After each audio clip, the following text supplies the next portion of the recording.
Mengapa kok tanggal 12? Mbok kita tuh mikir, ada apa di tanggal 12? Maksudnya kita kan mikir. Nah itu. Terus apa iya waktu itu tanggal 12 Nabi Muhammad itu lahir ya? Karena gini, cerita dari Nabi Muhammad itu setelah Nabi Muhammad wafat baru ditulis ceritanya. Yeah. Nah cerita itu bisa benar bisa tidak. Makanya bagi orang yang ahli mikir, mestinya dipikir kenapa? Ada apa dengan hari Senin dan tanggal 12 dan di bulan Rabiul Awal? Ada apa sebenarnya? Ambok dipikir. Apa itu sebuah filosofi, Mas? Ya sudah jelas, tapi nggak perlu saya buka. Kenapa? Ya kenaan nanti yang lihat. Ya, kalau mau tahu ya datang ke sini. Gitu.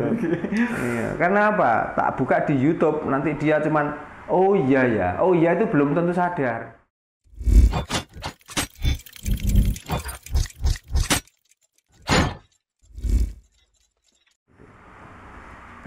Nah iya, bahkan kadang nggak habis pikir gitu kan. Apalagi kemarin-kemarin kan banyak berita bahwasanya kelompok tersebut itu kan sudah memanipulasi makam-makam juga diganti namanya. Tapi ya syukur saya bersyukur juga kan banyak saudara-saudara yang lain yang masih melek, yang masih percaya bahwa leluhurnya itu tidak kalah hebat, kan diganti lagi, diperjuangkan lagi bahwa ini tuh bukan keturunan dari sana, ini asli Bumi Putra Nusantara gitu kan, malah asli tanah Tuban dan lain-lain gitu. Cuman kadang ya banyak bukti tersebut seperti mengganti patok makam itu kan seolah-olah keturunan sana ini pejuang dan lain-lain. Nah itu kok nggak menjadi awal kesadaran bangsa sini gitu? Apa saking kentalnya doktrinan itu? Ya mulai dari kecil mulai dari usia dini. Itu sudah mulai tidak dikenalkan dengan sejarahnya sendiri, bangsanya sendiri. Tapi mulai umur balita kan, ya sampai saat ini kan masih. Anak-anak usia 3 sampai 5 tahun itu rata-rata dimasukkan ke pendidikan apa? Yeah. Pendidikan agama toh. Kalau sudah masuk ke pendidikan agama, otomatis yang diajarkan juga sejarah-sejarah agama. Lah, sejarah agama rata-rata itu sedikit pun tidak menyentuh sejarah bangsanya sendiri. Pasti yang diceritakan juga sejarah dari bangsa sana. Nah itu. Nah karena sekarang itu sudah mulai sudah banyak yang melek. Maka kadang-kadang anaknya sudah nggak usah belajar di situ, disekolahkan di sekolahan umum. Ya akhirnya apa? Mengurangi devisa mereka toh. Nah dengan mengurangi iuran yang masuk ke orang-orang yang mengajarkan agama itu, akhirnya bingung. Setelah bingung apa? Ya mencari bisnis. Nah bisnisnya yang sangat mengenaskan, lu kok bisnis kuburan? Gitu loh. Berarti mereka mau mencari makan dengan apa? Dengan iuran dari bangsa-bangsa Nusantara yang sudah mulai waras ini, sudah agak sulit. Akhirnya dia bisnis batu. Makanya tanah yang sebenarnya tidak ada makamnya akhirnya ditancapi nisan. Yang nisan itu ditulis tulisan Arab ya, supaya orang-orang datang ke situ untuk mencari berkah, dan dengan mencari berkah itu akan ada kotak amal. Nah orang-orang Jawa itu ini kan masih terpercaya tuh dengan hal seperti itu. Ya. Makanya orang-orang yang dari luar yang ya terang aja, orang-orang yang menciarkan agama di sini itu sangat pandai membaca situasi di sini itu. Iya, sangat pandai ya. Jadi apa kelemahan orang sini? Dicari terus. Itu. Makanya tanah yang sebenarnya gersang kan dilebari suci. Ya orang sini ya tergiur akhirnya. Yang sudah mempunyai tanah suci akhirnya pergi ke tanah yang gersang yang dianggap suci itu. Nah ini aneh. Ya, ini kalau nggak otak-otak keblinger nggak mungkin. Gitu loh. Kita nggak usah jauh-jauh. Kalau mencari tanah suci, pergi ke Ngino di Sedangasmoro. Coba pegunungan yang mengalirkan air yang begitu derasnya. Di samping bisa menghidupi warga yang di situ, bisa untuk bercocok tanam. Kurang suci apa? Coba. ngambil air di situ nggak perlu 1 jerigen, 1 tangki nggak usah bayar. Tapi kenapa kok jauh-jauh ngambil air dari sana? Coba, ini kalau nggak otak keblinger nggak mungkin. Iya. Makanya bagi orang-orang yang masih keblinger otaknya, nang waras nek gak nang waras nang mati wae kesuwen. Kesuwen. Iya. Mumpung belum mendoktrin rakyat kita itu yang terlalu banyak. Banyak. Jadi seolah-olah itu nggak ada tanah yang suci kecuali tanah yang dituruni agama. Justru kemarin saya sudah ngomong, negara mana yang dituruni agama itu berarti negara rusak. Gitu loh. Nggak mungkin kalau nggak negara rusak kok ada agama turun loh. Nggak mungkin. Oh iya, logikanya kan berarti ketika ada suatu pencerahan di situ ada kerusakan. Ya ada kerusakan, ya mungkin. Nah kenapa kok di Jawa ini, di Nusantara ini nggak ada agama? Ya karena orangnya di sini pinter-pinter, pandai-pandai kok. Ya nggak perlu. Untuk apa agama? Iya. Orangnya sudah nggak butuh. Wong kita orang Jawa terutama, tahu batu sudah tahu Tuhan. Iya. Tahu air sudah tahu Tuhan. Tahu daun yang diterpa oleh angin melambai-lambai sudah tahu Tuhan. Untuk apa? Kok ada Tuhan yang ditawar-tawarkan? Kok untuk kita itu harus percaya dengan Tuhan, takut dengan Tuhan? Untuk apa? Nggak usah diajari takut dengan Tuhan. Kita sudah percaya kok. Kalau kepala kita dibentur-benturkan di batu pasti pecah kok. Nggak usah. Ngapain harus nunggu mati, setelah mati baru dipentungi? Ngapain? Nggak usah.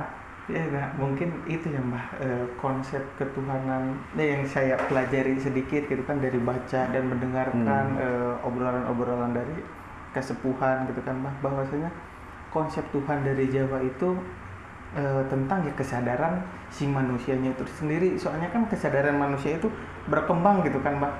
Awalnya dasarnya manusia itu kan fitrahnya baik, suci gitu kan. Yang menjadikan dia kotor, pikirannya mumet, banyak masalah itu kan mungkin doktrinan dari luar atau dijauhkannya jati dirinya dan lain-lain gitu. Dan seolah-olah kan yang saya tangkap bahwa orang Jawa itu mempunyai kepercayaan bahwa Tuhan itu tuh yang nyata gitu. Alam ini yang bisa dibaca, bukan jauh-jauh kan. Kalau umpama susah dicari itu ya nggak ada gitu kan, itu kejauhan gitu katakanlah untuk. Makanya saya kan sudah ngomong tuh, daripada kita nyembah Tuhan yang tidak jelas, untuk apa? Terus yang kedua kali kita sudah mempercayai Tuhan yang tidak jelas, kita itu ditakut-takuti. Untuk apa? Apakah Tuhan itu menakutkan? Iya. Menakutkan kalau kita itu jarak, memang. Nah, Tuhan itu sifatnya welas asih kok. Iya, welas asih.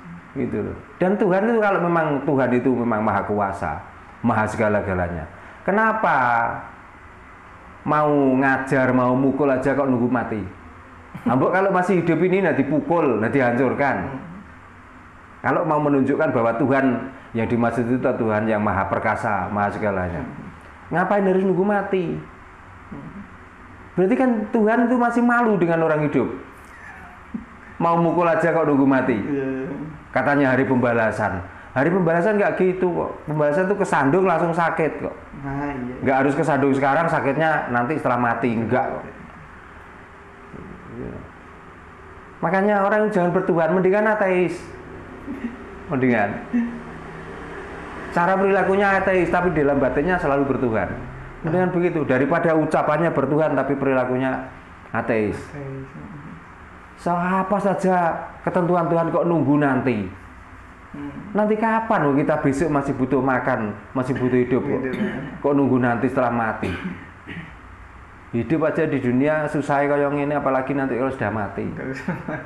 Coba. Kok mengharapkan setelah mati nanti kenikmatan? Ya namanya mati itu ya nikmat. Wong kita berangkat ke kuburan aja dipikul orang. Iya, nggak jalan sendiri ya. Iya, kita mau bubuk di tanah kubur dibubukkan, ditidurkan. Coba kita nggak bisa nguruk, diurukkan. Coba kurang nikmat apa? Ya kalau mikirnya nikmat setelah mati nanti akan mendapatkan surga dan lain sebagainya. Ya surganya yaitu waktu mati digotong orang itu.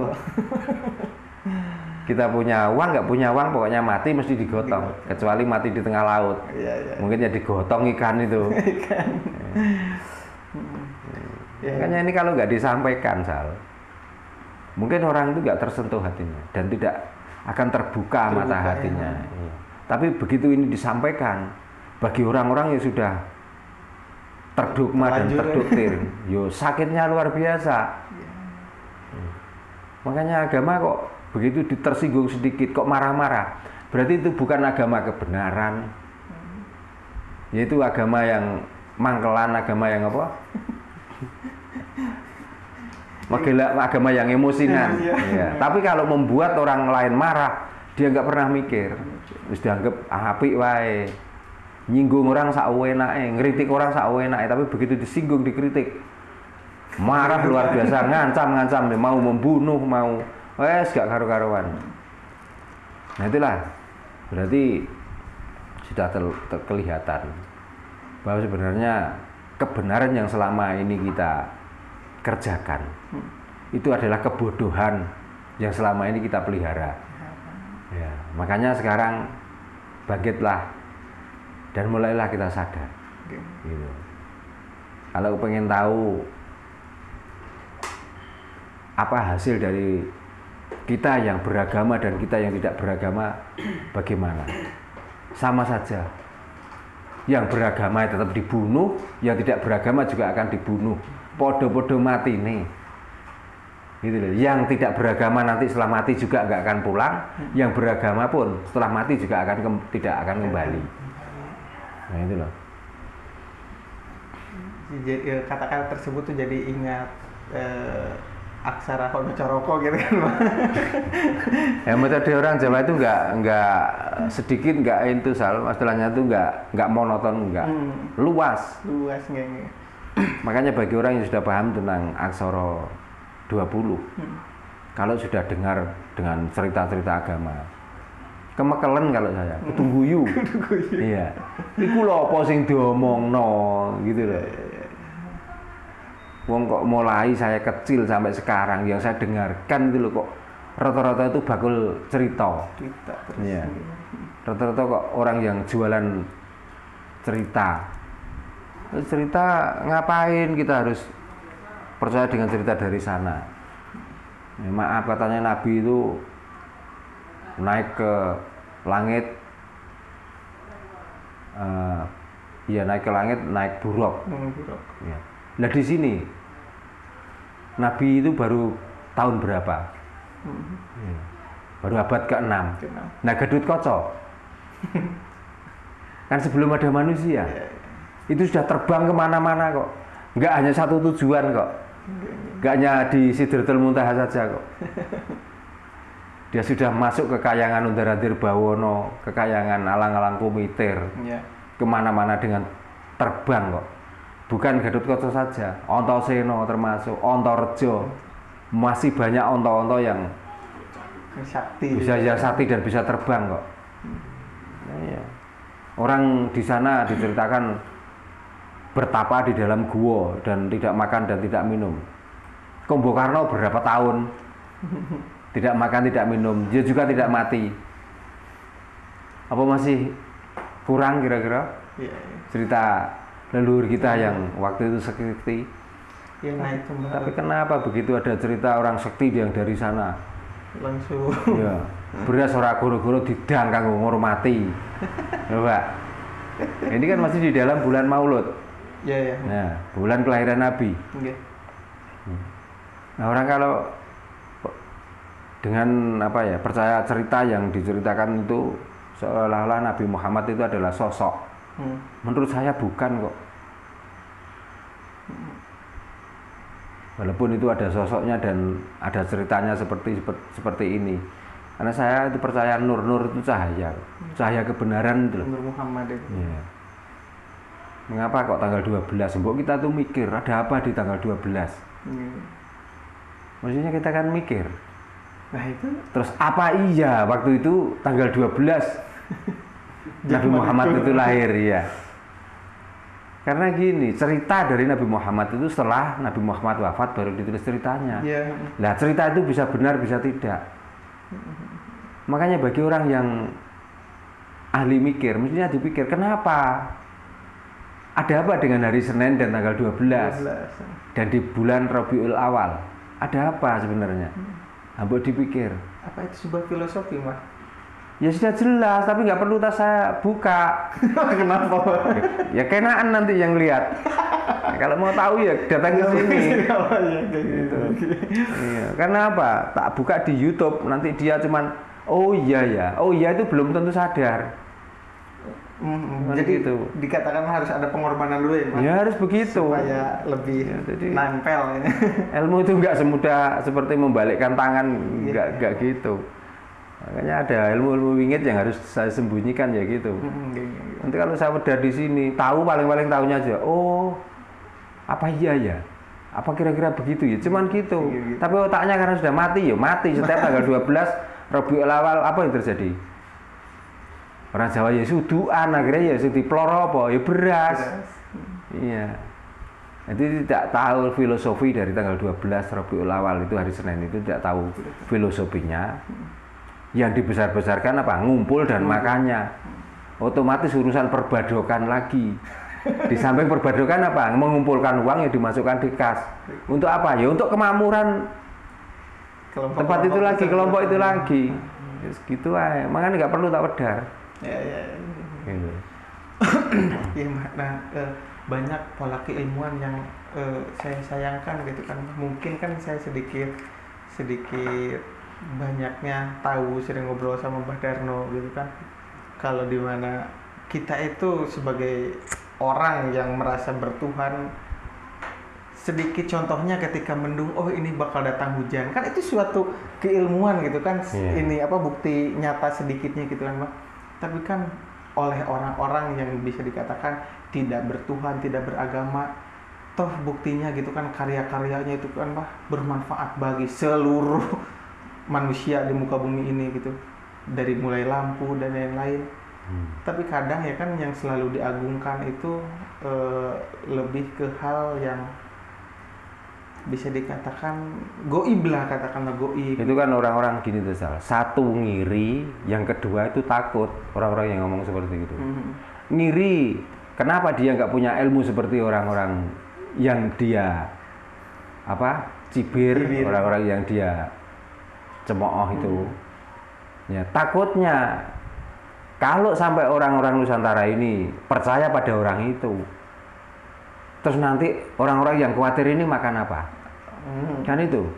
Kalau sudah nggak ada yang percaya sama katakan kiai gitu aja. Kalau sudah nggak ada yang percaya dengan kiai, terus kiai nanti apa kira-kira karena sudah nggak ada yang datang, kira-kira mau terjun ke sawah terus tandur atau daud atau nyingkal? Karena apa? Karena dia sudah terbiasa menyampaikan cerita-cerita itu tadi. Sudah kadung enak ngomong saja dapat duit. Gitu. Jadi kalau sudah ada orang yang ngomong, contohnya seperti kemarin pawang hujan wanita yang dinamakan kafir, yang dinamakan gak karu-karuan. Padahal ilmunya orang-orang yang ngomong itu kira-kira nggak ada segininya loh dengan siapa itu? Mbak Rara. Ya Mbak Rara itu. Saya yakin seandainya sama-sama diadu untuk menjadi pawang hujan, orang yang banyak mulut itu gedabrus, nggak mungkin bisa menyamai. Tapi karena Mbak Rara itu orangnya ya pakaiannya seperti itu, orang yang tidak mewakili salah satu kepercayaan, maka dia anggaplah, makanya sudah dogma, sudah menyebar, termasuk orang-orang yang ngiri itu, ya sudah kebakaran jenggot. Makanya jangan pernah ngingu jenggot saya. Nah itu tandanya pokoknya. Makanya saya itu walaupun jenggot saya putih nggak pernah tak ingu. Ya takutnya saya nanti kalau ada apa-apa takut kebakaran jenggot. Gitu. Makanya orang-orang yang ngiri, orang-orang yang ketakutan itu rata-rata orang yang ngingu jenggot. Setiap dikit-dikit kebakaran jenggot, dikit-dikit kebakaran jenggot. Nah itu. Nah itu kan itu ada. Jika digali lagi gitu kan ada ilmunya gitu kan Mbak, dengan cara bisa ilmunya apa? Ilmunya makanya kita bersinergi dengan alam itu loh. Ya, dengan bersinergi dengan alam kita tuh melihat tanda-tanda alam itu. Ya, lah orang yang belajar dengan energi alam itu seperti kita itu memegang remote. Oh ya. Gitu. Nah, TV itu mau nyala nggak nyala tergantung remote-nya, Sal. Iya, iya. Kalaupun nggak kita megang remote, paling tidak kita tahu tombolnya. Dan itu pun harus tahu tempat colokan listriknya. Ya, itu belajarnya di situ. Nah kan itu berlandasan logika dan ilmiah, tapi kan dikotori bahwa wah itu kafir, klinik dan lain-lain. Nah iya, makanya orang yang ngomong gitu itu karena apa? Karena otaknya sudah teracuni ajaran sing gak jelas itu tadi loh. Gitu. Jadi ajaran apa sedikit-sedikit itu katanya apa yang di atas. Katanya apa yang di atas. Loh, kalau makan kok nggak nyari yang di atas? Nyari yang di bawah. Kalau nyari yang di bawah, tumbuh dari bawah. Ya. Kok nggak semuanya pari jatuh dari atas. Ya nasi jatuh dari atas kok. Kok nggak gitu? Ini saya ajaran kebangetan, Sal. Saya itu kalau memang sebenarnya sudah merasakan sangat-sangat kebangetan. Ya. Sampai saya itu mau mengingatkan termasuk lingkungan saya dan orang-orang yang masih ke dogma itu sulitnya minta ampun, kok. Gimana mau untuk biaya atau untuk memberi uang saku anaknya kadang-kadang dirit-irit. Ya, kalau punya uang itu ditabung-tabung.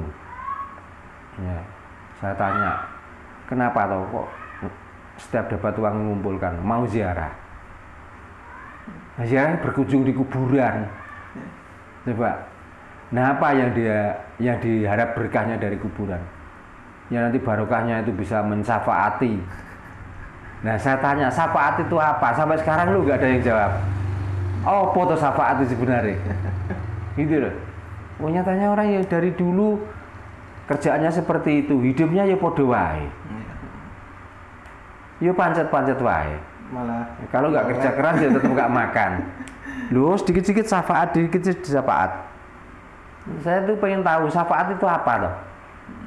Gitu loh. Apakah syafaat itu ada? Apakah syafaat itu dogma? Gitu loh.